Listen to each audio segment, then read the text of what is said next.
अपने कुत्ते की मदद से शिकार किया करता था। एक दिन जब वो शिकार करने को निकला तो रास्ते में उसे भिक्षु दिखाई दिया। भिक्षु को देखते ही उसके मन में क्रोधपूर्ण विचार आ गए कि आज इस भिक्षु को देखा है तो आज अपशकुन हुआ है, इसलिए मुझे आज कोई शिकार नहीं मिलेगा। संयोग की बात हुई कि उस दिन सचमुच उस शिकारी को कोई शिकार नहीं मिला। संध्या की समय जब वो शिकार से वापस आ रहा तो संयोगवश उसे पुनः वो भिक्षु दिखाई गया। अब तो उसके क्रोध का पारावार ही नहीं रहा।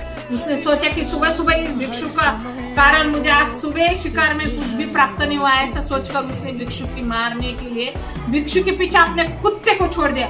भय से त्रस्त भिक्षु अपने पास के एक पेड़ पर चढ़ने लगा। शिकारी ने उसे तब भी नहीं छोड़ा, उसके पैर में वो तीर चुभाने लगा। भिक्षु को असीम पीड़ा होने लगी और अपने आप को बचाने के लिए वो इधर उधर हिलने लगा। इस प्रक्रिया में उसका चिवर नीचे गिर गया और नीचे जब वो शिकारी खड़ा था वो चिवर सीधा उसके अंग पे गिर गया और चिवर से उस शिकारी का पूरा अंग ढक गया। और कुत्तों ने समझा कि भिक्षु नीचे आ गिरा है और वो झपट से उस शिकारी के अंग पे टूट पड़े। और भिक्षु के समझ में नहीं आ रहा था कि वह उस शिकारी की मदद कैसे करे। अंत में उसने पेड़ की सूखी डाल को तोड़कर नीचे फेंका और शिकारी की और वो चिवर इधर गया। और कुत्तों ने देखा कि उन्होंने अपने मालिक को ही आक्रमण कर दिया है। भोगते हुए जंगल की ओर भाग गए।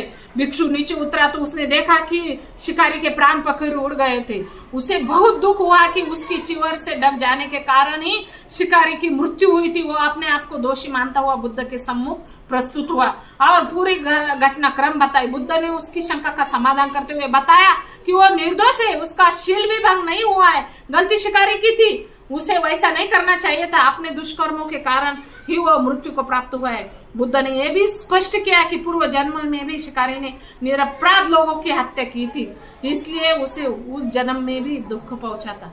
इस तरह बुद्ध ने कहा कि अगर हम आकाश की ओर थूकेंगे तो थूक हमारे वापस मुंह पर ही गिरेगी। अगर हम कीचड़ में पत्थर फेंकेंगे तो कीचड़ हमारे ही वस्त्रों पर लग जाएगा और मलिन कर देगा।